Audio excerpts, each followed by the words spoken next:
Hello, dear students. Welcome to the channel of Political Science. This is our playlist of political system of United States of America. In this lecture, we'll discuss about President of United States of America, their powers and functions.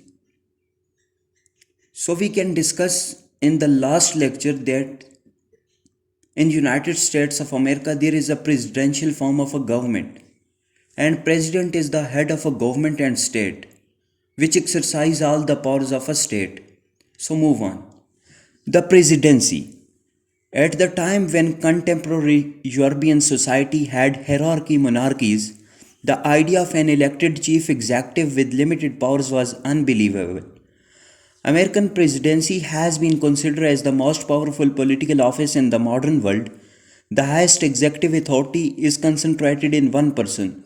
Framer of the Constitution invested in limited control of the presidential over the legislature process so as the avoid of a dictatorship of a president. But gradually, the power of a president in legislation expanded, responding to the needs of circumstances.